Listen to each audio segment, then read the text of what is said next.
বিশ্বভূমির গোটেই দেখত পাহাড় পর্বত নদ নদী নালা যেতিয়া মানুহৰ কব্জাতে আনিলে এইবোৰ কি দেশৰ জোৱানে কেতিয়াও ভাবিলে এইখন দেশৰ মানুহে যেতিয়া চন্দ্ৰলৈ যাব পাৰিছে নদী এটা সাধাৰণ বস্তু তাকেও কিয় নিয়ন্ত্ৰণ কৰিব নোৱাৰিলে দেশৰ চৰকাৰে এইবোৰ কথা কেতিয়াও ভাবিলে এইখন দেশৰ মানুহে যেতিয়া ব্ৰিটিছৰ পৰা দেশখন স্বাধীন কৰিব পাৰিছে বড়োলেণ্ডৰ সমস্যাবোৰ কিয় সমাধান দিব নোৱাৰিলে দেশৰ চৰকাৰে এইবোৰ কথা কেতিয়াও ভাবিলে গোটেই জীৱন লেখি মিলি যিহতে পাঠদান কৰিলে এইখন দেশৰ চৰকাৰে তেখেতসকলক দৰমহা দিব নোৱাৰিলে দেশৰ চৰকাৰে এইবোৰ কথা কেতিয়াও ভাবিলে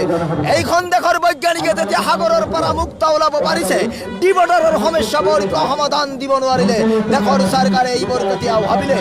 এইখন অসমৰ উজনি অসমত 6জন ছাত্ৰৰ মাজত 12জন শিক্ষকে পাঠদান দিয়ে আমাৰ নামনি অসমত 3জন ছাত্ৰৰ মাজত এজন শিক্ষকে পাঠদান দিয়ে তেনে ক্ষেত্ৰত শিক্ষিত সমাজ আগবাঢ়িবনে ভাবিলে জন নিৰক্ষৰ কবি সমাধানৰ বাবে বাৰ চাই আছে ধন্যবাদ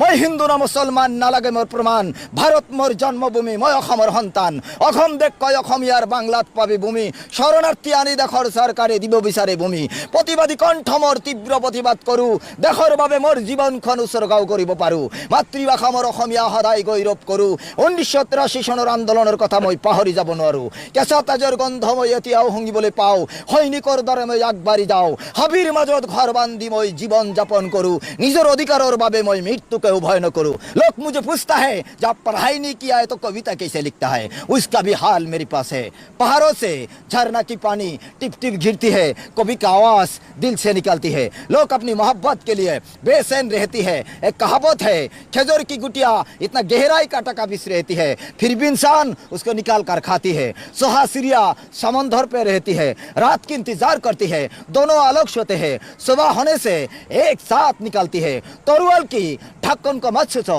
उसका धार कैसा होती है जिसको आप गुरु मानती है उसको जाति के बारे में मत पूछो उसका दिमाग कैसा होती है